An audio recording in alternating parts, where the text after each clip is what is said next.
Arizona State won't renew the contract for men's basketball head coach Bobby Hurley. The school announced this hours after losing in the Big 12 tournament, 91-42, might I add, to Iowa State. Hurley was 185 and 167 in 11 seasons with ASU. Hello and welcome to the 225th edition of ATL Prime Sports. I'm JJ Jurjevich alongside Larry Gardner and Wayne Ridenauer. And you can catch us all at ATL Prime Sports on Facebook, Instagram, X, YouTube, and of course, Apple and Spotify. And if you like the content, throw a pass on over to that like button. Click it, hit that bell notification so you're notified with our latest content, and give us a like and a follow across the board. You can follow us personally on X at JJ Get You One for myself, at RWY Jr. for Wayne, and at Quarter Todd for TC Todd Quarter, who is out supervising some umpires tonight, and at LG For Real Though, who is live and in color this evening. Guys, how you doing tonight, Larry? JJ, it has been a while. I am doing fantabulous, sir. Thank you, and Wayne, for asking, but not as good as Georgia Tech Yellow Jacket star catcher Von Lackey, who came up last night just a single shy of hitting for the cycle, but played all 8 defensive positions with the exception of pitching in a 13-0 shutout against West Georgia. Let me tell you, ladies and gentlemen, if you're not paying attention to Yellow Jacket baseball, you need to. That lineup is Murderers Row 1 through 9. Thank you, JJ. How about y'all? Well, I'll tell you, here in Memphis, everybody's excited about the conference tournaments. And I know some conference tournaments are already over with, including the Sun Belt Conference, with Troy taking the championship there. But the rest of them are either on their way or, they should all be on their way by now. So follow it. All those automatic bids get filled up, and then y'all can argue about who else gets in. How about you, JJ? I'm doing just dandy, Not as dandy as Bam Adebayo, though, who scored 83 points Tuesday night in a 150-129 win over the Wizards. Bam did his thing. 20 of 43 from shooting, 36 of 43 on field goals. That was entertaining. 7 of 22 from beyond the arc. Yes, a lot of free throws. I think it was a record for attempts and makes in a game.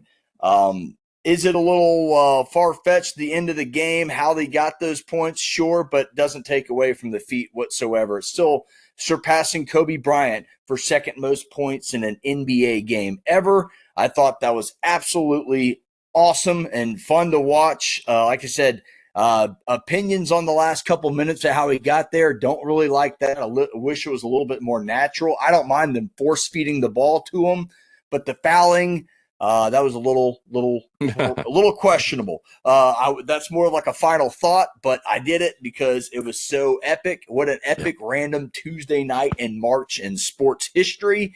That was crazy. What's on tap for tonight's show? NFL free agency has been going ding, ding, ding, ding, ding, ding for the last 24 hours. Minus UGA right now. Why is the state of Georgia basketball, Georgia college basketball, it is so far down? A Braves spring training update, and Magic City night canceled, but the Hawks keep winning. Let's talk about it, guys. The NFL new year started Wednesday at 4 p.m. Eastern Standard Time. So all the trades and moves we have seen over the last 24, 48 hours will come to fruition, and they will sign their deals, minus the Max Crosby deal. But let's talk about some of the bigger, more impactful moves so far this offseason. And let's start off with that Max Crosby news, because it's just too juicy not to talk about, guys. Originally, you see, what was that, Wednesday afternoon? It was Tuesday afternoon. Ravens are trading for Max Crosby. They're sending a 26 first and a 27 first, and the Ravens will receive Max Crosby. You're like, oh, cool, Raiders traded Max Crosby, big time, blah, blah, blah. So the clamoring starts. Well, then the real story happened. Max Crosby fails his physical. The Ravens get their 2 picks back, and then Trey Hendrickson is signed. So this whole thing has just gotten crazier and crazier because it seems like the Ravens were like, wait, Trey Hendrickson's on the market for a little bit less? Yeah, let's fail that physical. Obviously, I'm speaking tongue in cheek, but that's just crazy. The turn of events in this whole thing, guys. I kind of gave my opinion away, but Larry, your thoughts, man? This Max Crosby deal, absolutely one of the craziest things I've seen in NFL free agency in recent years. Oh man, I'm about to blow your mind with some more. Then, per Ian Rappaport, the Ravens had every intention of trading for Max Crosby and signing Trey Hendrickson. They wanted to get both for their bookends, to get the dominant defense that they had back in the day with the Ray Lewises and the Ed Reeds and the Terrell Suggs that helped them go to a Super Bowl championship back in the early 2000 teens. But to know that that was the game plan all along, to have both of them, kind of is probably a gut kick, a kick and a punch and a gut for him failing, Max Crosby failing the physical. You know, it just tells me that the Ravens are all in. They're pushing their chips to the table, and they're saying, let's go. We're tired of falling short in the playoffs, and we want to do whatever we can to maximize the I guess you'd say the prime window that two-time MVP quarterback Lamar Jackson is in. So if you know you got a front office that's like that, you can't help but say, hey, do what you got to do. They try to pull a little bit of what the Rams did a couple of years ago, where they say blank them picks and just trade them off and come away with a Super Bowl title with it. So shocking, yes, that he failed the physical, but even more shocked that their intention, like their original intentions, were to get both of them. Both. How crazy would that have been? That is crazy. I did not. That must have just come out recently. That one slipped by me with all the NFL free agency notifications going off. That is absolutely asinine. If they would have had Hendrickson on one edge and Crosby on the other at certain times on third down, good luck to the other squads. My goodness, yeah, that would have solidified their shot as a Super Bowl contender, and with new rookie head coach Jesse Minter coming in town, defensive guy. So, wow, yeah, that would have been a stifling defense. You mentioned some of the greatest players in history. That would have matched up right there with it. And boy, it was just an interesting day when okay, he's moving across. He's going to Super Bowl contender. Oh, he's gone. Oh, Trey Hendrickson signed. It's just a crazy scenario of events, but it just goes to show you how quick you can get better in the NFL. Remember, the Ravens finished under 500 last year. So now, boom, just a couple moves. On paper, they're a Super Bowl contender right now. We'll see how that goes. Wayne, your thoughts on that Max Crosby situation as a fan, man? I mean, that thing was crazy. Yeah, well, any trades like that, I mean, it's one of the kind of things you think that would go on, but when it actually happens, you're like, oh, okay, this kind of thing does go on. But I don't. It's so early now. It'd be like going to a restaurant and looking on the menu and deciding what your favorite item on the menu was before it's been served to you and you even get a chance to taste it. So I will wait till this fall and until the food comes out, and then I'll decide what kind of team the Falcons have and everybody else has based on these wild and wacky trades. Yeah, this is a football appetizer until the main entree comes in the fall, right? I've seen it served Larry, at other tables. Any closing thoughts on Max Crosby with the chaos that was?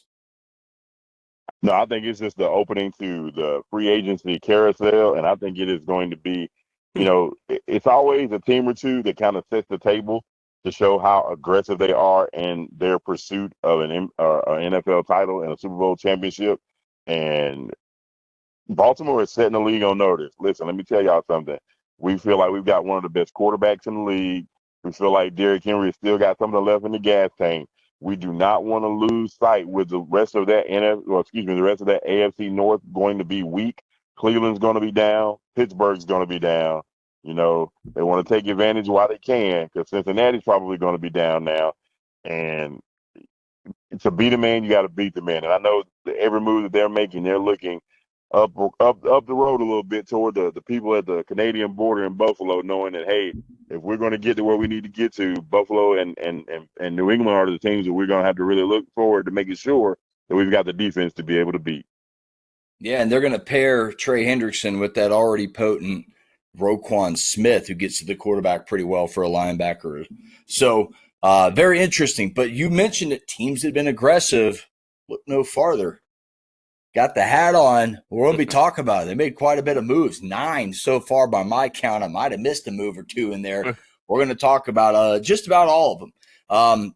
Folks, you can't say there's no more Georgia Bulldogs on this roster. They got a couple of them right here. Pulled them back in. Couple familiar faces come back. Austin Hooper back in a Falcons uniform. Olamide Zaccheaus back in a Falcons locker room. I like what they did at the top. Azeez Ojulari, there's your first Bulldog. Right back, 1-year deal, prove it deal. Injured a lot last year with the Philadelphia Eagles. And hamstring hampered him, but back into a second-round pick in 21, sets a rookie record as a Giant with most sacks by a rookie with 8. Then you get defensive lineman Chris Williams there on a 1-year deal as well, an undrafted free agent out of Wagner in 2020. Kind of a depth guy, but Ian Cunningham brought him in Chicago, and he had 37 tackles, 9 quarterback hits, and 4 sacks in 2 seasons with the Bears there. So successful player, successful story in that aspect. Again, a depth piece. But here's another one, linebacker Channing Tindall, a UGA guy, 51 games over his 4-year career, 3rd-round guy, mostly a special teams player. This is why I really like this guy especially. Guys, what were the Falcons atrocious at probably the most last year? Special teams. Yeah. This guy is a career special team player that doesn't mind playing and making a living there. That's a guy that can make tackles on kickoff, that can set blocks on return, that can same thing on punt return. And that's a guy you want, just a guy that's got a knack for hitting people. So Tindall, there's a career special teamer. I like the Cameron Thomas move. 3rd-round pick in 22. They're just bringing in guys, depth. Remember, Pierce is most likely gone. You got to fill that void, especially with all the news, Rakia Jackson and the 911 calls. That is relevant. I hate to talk about it, but it's part of it. James Pierce Jr. is looking like the Falcons are planning to play without him this fall. I do like Larry Jihad Dotson, former first-rounder, 16th overall pick in 22 with the Commanders. They brought in Nick Folk to compete, Jake Bailey, and I'm just naming them all, and I mentioned the other two. Larry, what one stands out there? I named them all. I'm long-winded here, but guys, Wayne, you're in on this too. You're a Falcons fan. Your thoughts on what they've done so far, Larry? I think Matt Ryan and Ian Cunningham have gone shopping at Aldi. They're on a budget. They've got a house full of groceries that they need to feed. And while they would love to go grocery shopping at Publix, where shopping is a pleasure, they understand that they can get the bang for their buck shopping down the grocery store aisles of Aldi. That's exactly what they've done. And to your point earlier, they had so much depth that they need to replace, and they did that. You mentioned the special team snafu that played the team all season long. And the bananas part about it, they finished with the same record as the division champs. So this team, while Vegas may say that they probably the over-under is 6.5 wins for them, I think Atlanta did exactly what they needed to do. I tell you what really stood out to me is they went and grabbed the best field goal kicker last season, and Nick Folk, all 50 years of him. I don't know how old he is, but this is nothing new for the Falcons. They did the same with Morton Anderson. They did it again with Matt Bryant. So this is nothing new to them to bring in people who are aged, for lack of a better term, but are effective in what they needed to do. And think about this. How many field goals would it have taken for Atlanta to be division champs? So we won't even go further on into that. I do like the Azeez Ojulari move, but that tells me that they're probably out on Arnold Ebiketie, as they have been on Caden Ellis and David Onyemata. I think that also shaped what Atlanta does with the draft picks that they do have. You don't have the 5. So, and Ian Cunningham is on record as stating that this will be the last season Atlanta ever has 5 or less draft picks. So what this tells me, and I hate to say this to people who are looking forward to next year, especially with the signing of Tua, I think that they are saying, okay, we're going to do what we can do till Michael gets healthy. If we compete, great. But with all this money coming off the books, they're going to look forward more toward 2027 without actually saying they're looking more toward 2027. Yeah, no, I think you're exactly right. I think these are moves that are going to try and compete within a bad division, but also, yeah, it kind of seems like the Kirk Cousins was officially released today. Tua, you mentioned the signing there, and we hadn't even really mentioned that with the players that just, I mean, there's just 9 I listed kicked off within the last 12 hours. So yeah, it's just been a whirlwind. I think you're 100% correct, Larry. It seems like a move that they're trying with what they got, but it's going to be tough to compete. It's going to be real tough to compete, even in a tougher division with the roster these Falcons have currently. You hated to see Ellis go. It's just been a whirlwind, but I do like the guys they brought in. I like Dotson, a former first round guy. Sometimes it takes a couple years for these guys to get under their belt, maybe a new system and a change of pace where we might throw the ball a little bit more. But in Atlanta, it's all based on Bijan. There's some running backs out there. Alvin Kamara is an interesting name with the Saints making their big signing with ETN. I wonder if Kamara becomes a free agent soon. It's going to be real interesting. But what I like pretty much what Atlanta's doing because, like you said, it's got to be an all-D budget. It's got to be conservative, and you just want to get guys in here that'll compete. And in Nick Folk, I like that signing too. Don't rest on your laurels. I like all that because special teams was such an atrocity last year. I like the basic moves. Again, it's not much to look forward to. It's definitely not something to get too excited about. But you get some local guys back. You get some former guys back in Olamide Zaccheaus. And I like Hooper. Hooper's another guy with Stefanski. He likes tight ends. So maybe we can get enough of those guys on the field and help out Tua or Penix. And look, I do think that Tua Penix combo, 2 lefties, one of them's going to push one to the other direction.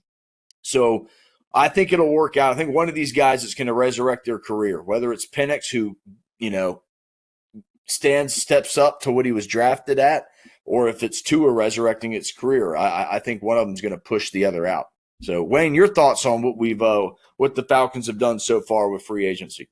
Well, sticking with the theme of the show, apparently, it looks like we're going from grocery store to table. And no matter what groceries you get or how you pick them out, if that chef's really good, they can make a fantastic meal. So, again, I'm waiting to see what this food tastes like. And it's looking good so far. I like what we're doing.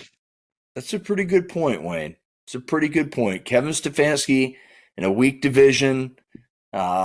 Interesting things can happen. Well, Larry, your final thoughts on the Falcons free agency, man. Then we'll get some free agent notes. We'll just go over some other moves, some that we like, some that were interesting, and then we'll get on with the rest of the show because we have a jam-packed show tonight. No, you're good, man. My final thought for this is looking at some of the losses that the rest of the division has had, and you mentioned the Saints signing ETN. Rico Dowdle left from Carolina. Mike Evans now gone from Tampa. So the division is going to be reshaped, and it's going to be prime for the picking. Yeah. So depending on which one of your left-handed quarterbacks shows up and competes, and Stefanski loves running 12 personnel, so you're going to see Bijan with both Kyle Pitts and Austin Hooper in an offensive set. Listen, with Dotson and Drake, you got an opportunity to be able to be productive offensively. You got to have the people on the defensive side of the ball. And that's why I think that the first pick, with their second round pick, it's either got to be interior defensive lineman or it's got to be a corner opposite A.J. Terrell, because you've got to be able to keep up the defensive intensity that you were able to use last year to come away with the second most sacks in the league. So it's an open shot. Just because Vegas don't think you're gonna get 6 wins, don't mean a division champion ain't possible. And don't put that past Matt Ryan, because that competitor is still in it. No doubt, no doubt. And my final thought is simply put, this, I'm not going to go on record and say it, but it just smells like a 2-quarterback system could be brewing in Atlanta, folks. I'm just saying, because Tua throws it over the middle extremely well. Penix throws it to the sidelines extremely well. I wonder if you'll see packages for both. I wonder if they'll both get significant playing time. It's going to be extremely interesting because you have 2 injury-prone quarterbacks at the helm and 2 lefties. So I'm just saying, I wonder if you'll see that at any point. Because remember, RG3, Kirk Cousins had a little two-way battle there for a little bit at one point. So that's my final thought, man. I wonder what this Penix and Tua thing is going to look like here in the fall. Is one going to play more than the other? Is one going to solidify themselves as a starter over the other? Or could this become a 2-quarterback system? Huh? Yeah. We saw it 2 years ago with Desmond Ridder and Marcus Mariota. Yep. Well, 3 years ago now. Yeah, no, I forgot about that when it was. Well, that one was pretty forgettable. but kidding. but you know, it just wouldn't surprise me at all because this team is an experiment, and I'm excited to see. I like what Wayne said. You know, you get the right chef in there, anything can taste pretty good. That's a good final thought. So free agency notes, I thought this was super interesting. With the release of Kyler Murray, just 3 of the 29 first-round quarterbacks drafted from 2010 to 2019 remain with their teams. Josh Allen, Lamar Jackson, Pat Mahomes. And we mentioned earlier the Ravens did sign Hendrickson, 4 years, $112 million. Average annual value on that's around 28. Geno Smith, first full circle moment. Back with the Jets. I liked that. What else did I like? Caden Ellis, we mentioned, going to the Saints, back with the Saints. So a lot of full circle moments here. As you see, Austin Hooper coming back, Zacchaeus coming back. It's kind of been a full circle theme in free agency. So those are some that really stood out to me. The Geno Smith one's interesting. That puts a time frame and maybe a magnifying glass on what the Jets do with Justin Fields. Or that may have happened already, but that kind of sets up for a move. Is he cut or does he stay? Should I stay or should I go? Should we play that game with it? So that one was really interesting to me. Larry, name another couple notes from around free agency or another free agency move that stood out to you. Right now, like I said, I think 2 of them that really flew up under the radar, the ETN move. I think that is going to be, for Tyler Shook, I think that is going to be awesome for him because he hadn't been able to depend on Kamara for years. Kamara has had injury concerns. I think if you get the best ETN that's available, that is going to be a under-the-radar move for a New Orleans team that could kill less about spending money and living life in the red on their books because they're going to be in debt today. They owner pass away, and he don't even care. He said, we're going to figure out a way to make this salary cap thing work, and we're going to do. But that was one that stood out to me. And one of the other ones that stood out to me is a wide receiver, and I can't think of his name out of the top of my head, but the wide receiver that was with Green Bay that now is going I was just going to say Romeo Doubs with the New England Patriots. Yes, that right there gives Drake May another weapon, an actual dependable one. Look out. That might unlock Josh McDaniels back in the old Brady Bowl style. So be on the lookout for that one. I think that is going to be a very key acquisition for the Patriots too. Yeah, no, I liked Romeo Doubs. I wanted to mention that 4-year, $70 million deal. So they think he can be a number one. Because remember, they released Diggs earlier today in that new year as of March 11th as we record this show. So yeah, that was another one I was looking forward to. Let's see, another couple. You mentioned Rico Dowell with the Steelers. Another wide receiver that got some money, Michael Pittman, being acquired in a trade with the Colts in exchange for a late round pick swap. So Michael Pittman goes from Indianapolis to Seattle, to Pittsburgh to the Steelers. I thought that was a pretty big move. I'm just kind of scrolling through some notes here. The Lions and the Texans made a trade. David Montgomery goes, and then they lose David Montgomery, and they get Pacheco from Kansas City, I believe. That was a huge flip flop in terms of running backs flying all over the place. Lots of running backs. Kenneth Walker goes to the Chiefs. I thought that was a pretty significant signing. Yeah. As they mentioned, we just lost Pacheco, so a lot of movement around here, a lot of movement. But those are some of the ones that we just figured we'd talk about. There's way too many. We could spend 6 hours on this, but yeah, that was my final one. I just kind of went over some. Guys, any final thoughts on NFL free agency in general? No. It's just the beginning. It is. It's just the tip of the iceberg. Down in your land, we'll start with some college basketball on the flats. Georgia Tech fires Damon Stoudemire. What's going on with college basketball in the state of Georgia, minus really the Dunkyard Dogs right now? And even they're on a fresh 2-year run in the NCAA tournament. So it's nothing really to shake a stick at and hang your hat on. They haven't won a tournament game yet. So, yeah, what's up with college basketball in this state, Larry? I honestly think that there was a picture that I took off of Twitter. I think it was last week while I was doing the baseball game. And it was showing the top 30 colleges in America who had the highest NIL budget. Huh. And it's amazing to me that with the alumni that you have in state, with the capability of just, you don't even have to have a helicopter. You can literally drive 20 minutes and have 5 of the top 20 or 30 basketball players in the country at your back door. And you cannot get them to either walk to Athens or come to Atlanta. And I just don't get it. One NCAA tournament win in 25 years for Georgia Tech.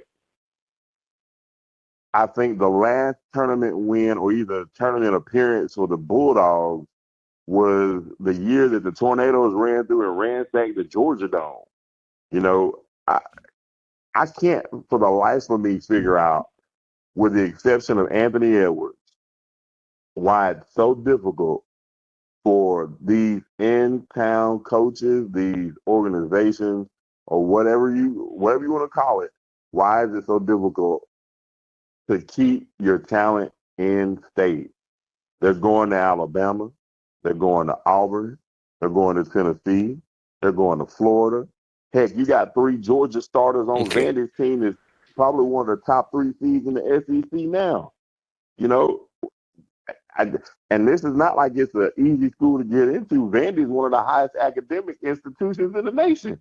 Mm-hmm. So you cannot use that as an excuse if you're saying, well, they can't enroll at Tech. Well, by George, they're sure enrolling at the medical school up in Nashville, Tennessee.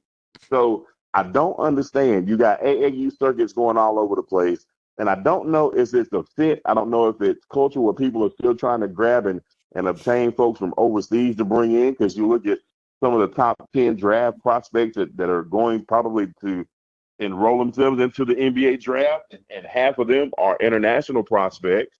So, you know, I don't know how all the inner workings go and how they work.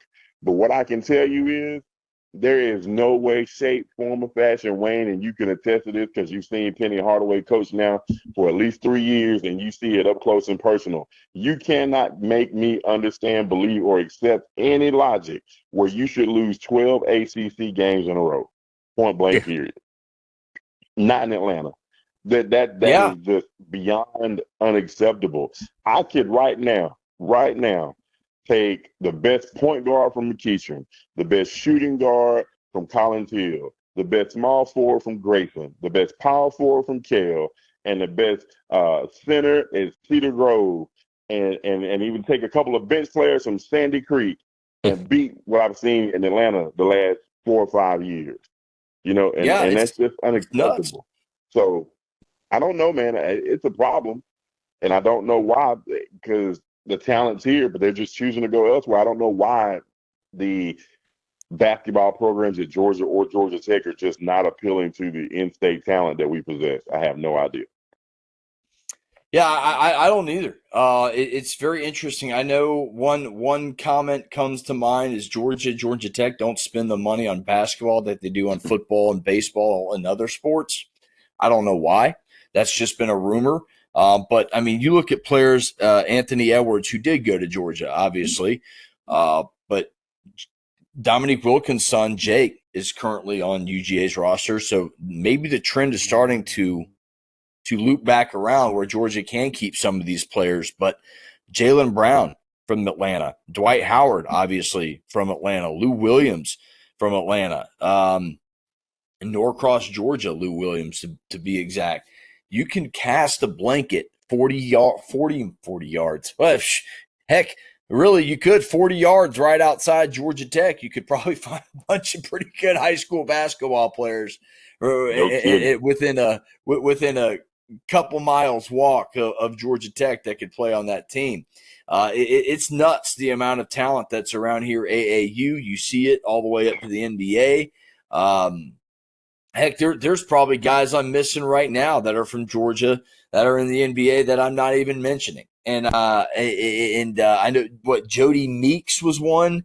And these are all just guys recently that I know they're not in the NBA anymore, but there's so much talent in this state. You constantly see it all the time. And I'm with you, Larry. I just don't understand how Georgia Tech aren't in the tournament almost year in and year out with the talent in this state. And you even go down to South Georgia. There's some real good talent down there in the Savannah area, in the Brunswick area. Albany, Georgia's got some pretty good basketball. So this state has got basketball talent, as we've seen, and they just got to figure out a way. With NIL, maybe it's possible, and maybe it just takes Georgia or Georgia Tech just getting on a little run. So maybe Georgia, maybe they win it. Maybe they start this year. What, Larry, Wayne? Maybe they get a tournament win. Come on, dogs. Let's shake this thing up. But Larry, I'm with you. I don't get it, man. There's just so much talent. Let's just go 40 miles outside of Georgia Tech. You could probably get a Division I starting team within 40 miles of the Atlanta radius. It's nuts. It is, but Wayne, you got to any think, thoughts JJ. on? I think that, my bad, JJ. I was going to say, I think the difference is in the years of the 20 teams, which was the primary backdrop of the one and done. It's hard to build a team when you know that the kid, number one, is probably not even going to go to class. The only reason they're there is to play basketball. And as soon as the season's over and the semester changes, they're gone. You know, that is not a good foundation for building a program to attract people and say, hey, other than me giving you $1 million or $2 million, hey, it's a pretty good place to play basketball. This generation of kids do not care. They want the bag, they want the lights, they want the glam. Nobody wants to work hardly, and those that do, that's really the reason why you're seeing some of the legendary coaches start to phase out. You know, you can see just by looking at one of my favorite coaches, and I don't ever support the program that much, but one of my favorite basketball coaches is Tom Izzo from Michigan State. And you can see it, like anytime he does a post-game press conference, you can see the agony that this type of basketball is putting on him. You look at Calipari in Arkansas, from going from the UMass way and traditionally building one and sneaking one every now and again, and then doing everything he known to do that was probably NIL before NIL at Kentucky, and then look at what he's doing at Arkansas. You know, you look at what Billy Donovan did at Florida so many years before he went to the NBA with the Oklahoma City Thunder and the Chicago Bulls. You look at a lot of these people like Coach K, who finally said, enough's enough, I can't deal with it. You know, you look at those kinds of coaches. Roy Williams, who finally said, enough is enough, I cannot handle this new style of basketball. It's foreign to me. So it's going to take coaches who are connected with the social media style, who are all about TikToks, the Instagrams, and the Twitters and everything of that nature, plus the money, and plus the winning, because everybody wants to be on TV, everybody wants to win, and everybody wants to bag. So it's just a different breed of athletics, man. It ain't the same like it used to be. Wayne, your final thought, man. We'll get to the next topic. I Well, agree, Wayne. I agree, Larry. I think a lot of these play feels like players are looking for a change instead of becoming the change or anything like that. Like they're wanting to step into something and just be the man or something instead of staying where they're at and working hard to become something. But maybe I'm a little bit off on that. No, Larry and Wayne share the same sentiment, as do I think a lot of these kids, they don't care about the school anymore. There's nothing. It's more about the green than it is about the prestige of the school or the name on the front. It's all about the name on the back right now, it seems like, and it's just not in a good spot. But if the Georgia schools can put a blanket over that and figure out a way to get it together, there's a lot of talent in this state to succeed in the NCAA tournament. Guys, let's move on from college basketball to the NBA. Adam Silver canceled Magic City night at State Farm Arena Monday night. Despite all that noise, the Hawks are on a 7-game winning streak. Let's talk some Hawks. But first, let's talk about Silver pulling the plug on Magic City night. Real quick, Larry, we'll go over this, man. Your quick thoughts. I just think it's a save space trying to. Number one, we know it's an adult entertainment establishment, and we know probably 80% of the NBA's career athletes from 1996 to current have visited said spot at least once, if not twice. Hence the reason most NBA stars don't even want to live in or around the city of Atlanta for fear of being caught up. That being said, Atlanta, whether people want to realize it or not, is the entertainment mecca of the South. I'm sorry, Wayne. Bill Street is great, but it ain't the ATL. Yeah, Everybody knows. So, listen, everybody knows. Even when you had a basketball player on the team from Atlanta that was Lemon Pepper Lou getting wings from Magic City, it's a culture icon for the city. Now, it's not family branded and family entertainment friendly when you have several kids who are coming to Hawks games, and now you got to explain, hey mom, what's Magic City? Hey dad, what's Magic City?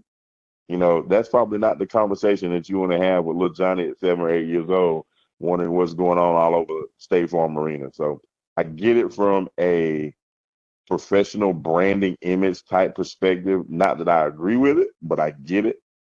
But yet and still, I think it was one of the snazziest promotions. And to think that it came from the mind of two women, let that be known, that it came from the mind of two women, absolutely blows my mind. So I understand where it comes from, but I don't agree with it. Yeah, look, I'll speak pretty much unfiltered here. I thought it was a load of shit. I'll spell it out that way. I thought it was. Look, the owners approved it. The owner's wife produced the documentary, was part of it. It came up with the idea. There's absolutely no strippers. There was no anything other than the naming rights and the sweatshirts. And I have two daughters, I would just not go to that game. If I knew that was coming, I would just say, we're not going to go to that Monday night game. We'll go to the next Monday night home game, girls. That's what I would do as a girl dad of two. Because let me tell you something, this is an Atlanta cultural icon. I thought it was a marketing genius move. Marketing 1000 IQ I thought it was good. The game was going to sell out. The Hawks are playing great. The Magic are typically, now this year they're pretty good, but typically they're not the big ticket seller that the Heat, the Lakers, the Spurs, the big time names are. So it's a good promotion to get butts in the seat on a Monday late in the season when you're a mediocre playoff team at best. So I thought it was a genius move. I get why they canceled it. I do. I don't live under a rock. I'm not a complete a-hole on that note. But I thought it was just a way to get people in the stands and kind of make fun out of a fun cultural icon of Atlanta. So I thought the canceling of it was a little BS, but I completely understand it. Wayne, you have any thoughts on this Magic City night that was canceled? Well, I guess we can forget about Memphis ever having a pony night.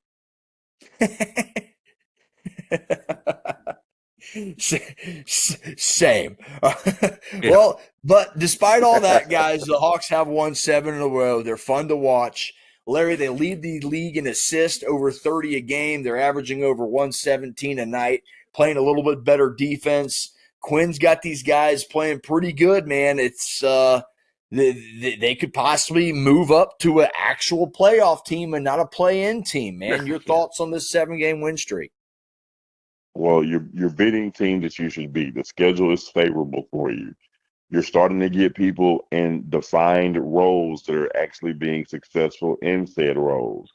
Having CJ being able to not only come off the bench and sometimes start, but still give you 17, 18 a night, crucial. Having Corey Kispert being able to be a marksman from 3 when you had to trade one of them away to LA and you lost another one to Portland and Vit Krejci. You had somebody to come in and become another marksman from deep. That is crucial. You got 2 of your backcourt studs and Nickeil Alexander-Walker and Dyson Daniels playing lights out defense. Your first overall pick, Zach Reese, is finally settling into an off-the-bench role with some of the spotlight being shown away from him. He's being able to do that. Onyeka's doing what he does. You know, Jalen is Jalen. It's to see what Kuminga has been able to do since he's been able to play. He's fit in nicely. His bone bruise is hopefully healed. I hope we'll get to see him toward the weekend. But long story short is you're just beating the teams that you're supposed to beat. And the problem with this Atlanta team in years past is they would lose the teams that they were supposed to beat and beat the teams that they were supposed to lose to. So now, you know, you're playing to the level of what the talent is on the team. Now you got to continue to put that pressure on if you want to attain the 6th seed and really get out of that play-in tournament. Because guess what? The whole the southeastern division of the NBA is pretty much that 6, 7, 8, 9, and 10th seeds. So you got things to work on with the inclusion of the Bulls and of course with the Sixers. But you got a goal that's attainable. You just got to keep playing as well as you've been playing over the last 7 games. Keep the points up, play good defense, and let everything fall the way they need to fall. 100% agree. They're 34-31 going into Thursday night's game against the Nets. Another one they should take care of business, 13.5-point favorites as of ESPN.com right now. Guys, let's go from the NBA. Hopefully the Hawks keep that thing rolling. Let's go to Major League Baseball. The Braves look really good in spring training. Will that carry over to the regular season? 12-4-2 after today's win over the Rays. Bright note in that, to me, the brightest note of the spring, Spencer Strider's looking pretty good. 4 scoreless innings, 5 struck out today in an outing, and the velocity's kind of creeping up a little bit. But if he learns to locate at 96, he gets that secondary and that third pitch, those secondary pitches down, he can become more elite. He has the stuff to be elite, so that's a extremely good sign. You love to see the offense working. Yaz has been outstanding, so Mike Yastrzemski, can't wait to see him put on a Braves uniform in left field. He's got a real opportunity to go out and prove to the world that, you know, he's the grandson of one of the greatest baseball players of all time. And he's got the genes in him, and he's got a chance to do it. But, Larry, your thoughts, man, these Braves have looked real good, and you'll see some of them in single A that are actually making a case where it's like, hey, you know what? Might move you up a little quicker. Yeah, to see the likes of Diddy Fuentes and who I got to call 4 games for him before he was moved up. To see Owen Murphy, who I got to call games for him, watch him pitch. To see J.R. Ritchie continue to do the things that he's doing. To see these young arms just continue to blossom and develop and execute. And you hate to see the injury bug hit the way it hit, but you've got enough talented kids, and I hate that they're so young, and I want them to get the reps. But Atlanta's got a few arms in the minors that are legit. And I know everybody that's a Braves fan did not want to see the name Bryce Elder anywhere in the starting rotation anytime soon. And I hate to be the bearer of bad news, but it's probably going to happen sooner rather than later. But if you look at your offense, 1 through 8, we don't know how the catching thing is going to run until Sean Murphy gets back, but we know Drake is capable and he will do what he needs to do. You got a new addition there to help him out there. Yaz is probably going to either be the starting left fielder or he'll be at the DH spot, depending on how the rotation goes. 1 through 9, in that case, they're looking good. You see a lot of them playing in the World Baseball Classic. Ozzie with the first ever World Baseball Classic walk-off home run. Ronald doing Ronald things with Venezuela. You're seeing so many of the Atlanta Braves doing so well in the World Baseball Classic. So let's keep that get there and get them back to doing what they normally would do and hit on the back of the baseball card. My fear is still the arms. Sale is doing well. Spencer Strider is starting to look Spencerish. So we got there. We don't know what Lopez is going to do. He hadn't had a couple of good outings yet, so we don't know what that's going to look like. So pitching is still my main concern, not necessarily in the back end of the rotation and the bullpen, but after 1 and 2, spots 3, 4, and 5, and even possibly 6. Those are my main concerns as we head into the final 2 weeks of spring training. Opening day is the 27th against the Royals, guys. And there's a lot of things that got to be situated. You're seeing a lot of people being optioned to AAA and into AA, but the cupboard is not as bare as it once was, and we just got to figure out who is going to be able to be, number one, healthy and effective. Yeah, I'm excited with what I see. You mentioned Ronald. You mentioned Ozzie tearing the cover off the ball in the World Baseball Classic. I like seeing these guys move in. Nacho Alvarez as well in the World Baseball Classic for Mexico. But it's refreshing to see. I do think the offense can carry over. I think this team has just had a couple of, he had a bad year. Oh, he had a bad year. These guys are bound to rebound. Michael Harris has the ability. Austin Riley's got all-star ability. Acuna's got MVP ability. Albies has all-star ability. Matt Olson can crush 50 homers. Sean Murphy is a really good player. Kim, when he comes back, showed promise. Let me tell you something, guys. I'm really excited about the offense.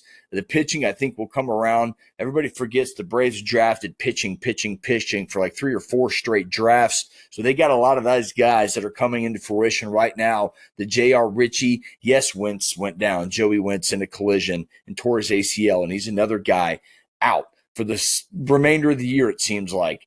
But again, they have guys that can weather the storm. They have a deep roster, 1 through 9 on any given night. Any one of those guys can carry a lineup, and I do expect that offense to carry over into the season. Guys, let's go from Major League Baseball to our final thoughts.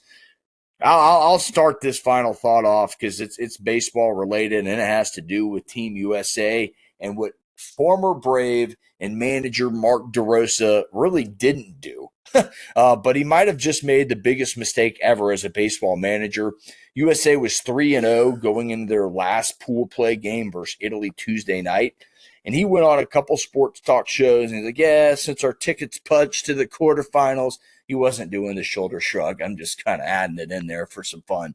But he's like, yeah, since our tickets already punched to the quarterfinals, I'm going to mess around with the lineup tonight. And again, he didn't say that exactly, but I'm just kind of exaggerating, having fun with the show. But DeRosa basically messed with the lineup, left Harper, Bregman, didn't, just didn't manage the lineup like I thought he should. For a manager that should know the rules. But now, obviously, we know why he managed a game like that, and it could cost him. It doesn't look like it because right now, last I checked, Italy was up 5-0 on Mexico, and it does look like the USA will advance, and the mistake won't matter. But it was a blunder nonetheless, and Mark DeRosa at least admitted to it. And hey, hopefully it doesn't happen again, DeRosa. That's my final thought. Larry, take it away. Love that final thought because it was something I had that was weaved into it. But I wanted to touch on it's amazing the stories that you can get from the WBC. And the World Baseball Classic is an event that is almost has an Olympic feel to it because you see so much pride. And I wish you guys could have taken a look at the game, the Puerto Rico walk-off home run game, and take a look at the Dominican Republic and the energy that they show with everything that they do. And old pure baseball heads hate this type of flair and this type of showmanship and this type of almost like attitude and arrogance. But that's what this new generation of baseball player is all about. And let me tell you something. If you go to these parks and you look at these travel leagues, the way that these kids are dressing up, the way that they're acting, I know a lot of these people don't want to have nothing to do with these attitudes. But if you see what some of these people who are coming from the Dominican, from Mexico, from Puerto Rico, from Nicaragua, when you start seeing the Central American heritage of how they play baseball and how you're starting to see it happen in the majors, don't be so quick to be able to push it away when you start seeing more and more people come to the seats to watch that type of excitement on the baseball diamond. Wayne, it's on you. Well, I got to tell you, my final thought has to do with the Players' Championship down in Ponte Vedra, Florida. The golfing is getting started back. We're ready for some outdoor sports again, and I'm looking forward to that. That's my final thought. I love it, Wayne. I love it, Larry. Great takes. Both of you, the 17th at TPC Sawgrass, one of the most iconic holes in all of golf. And Larry, spot on. The bat flipping, I love it. I don't love too much of it, but I do love the emotion, and it's more like a soccer game to some of those Latin American countries. Absolutely great show, guys. If you like the content, please look out for us at ATL Prime Sports across the board. Again, slide a slap shot, a through ball right on over to that like button. Give it a click, hit that notification button so you get notified for our latest content. For Wayne in Memphis, Larry, your PA voice of the Georgia Tech Yellow Jackets in Adairsville, Todd in Woodstock, Georgia, for a few moments later, more. And I'm JJ here in Lilburn, Georgia. Thanks for watching ATL Prime Sports. We'll see you next week. Get you one.